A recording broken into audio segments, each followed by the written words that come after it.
In fact దీనివల్ల సింగరేణికి బాగా లాస్. ఎప్పుడైనా కాంట్రాక్టర్ బిల్లు చెల్లించినప్పుడు 18% జీఎస్టీ కట్టాల్సి ఉంటుంది. నువ్వు 50 కోట్లు పని చేస్తే 50 కోట్ల మీదనే నీకు జీఎస్టీ కట్టాలి. ఇప్పుడు డీజిల్ కూడా కలిపితే ఏమవుతుంది, అది డబుల్ రేట్ అవుతుంది, 100 కోట్లు అవుతుంది 50 కోట్ల పని.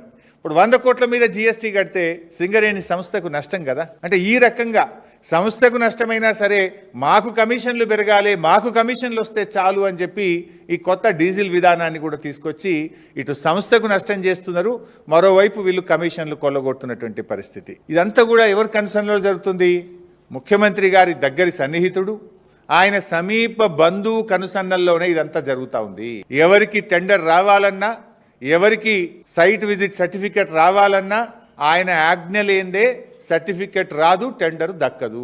ఒక రింగ్ లీడర్, ఒక గ్యాంగ్ లీడర్ని పెట్టినారు. ఒక్కొక్క దానికి ఒక గ్యాంగ్ లీడర్. సింగరేణికి కూడా ఒక గ్యాంగ్ లీడర్ని పెట్టి ఇలా ఆయన కనుసన్నల్లో ఇక్కడ సైట్ విజిట్ సర్టిఫికెట్లు, టెండర్లు దక్కించుకునేటువంటి విధానాన్ని ఇలా ఈ ప్రభుత్వం, రేవంత్ రెడ్డి ప్రభుత్వం తీసుకొచ్చింది.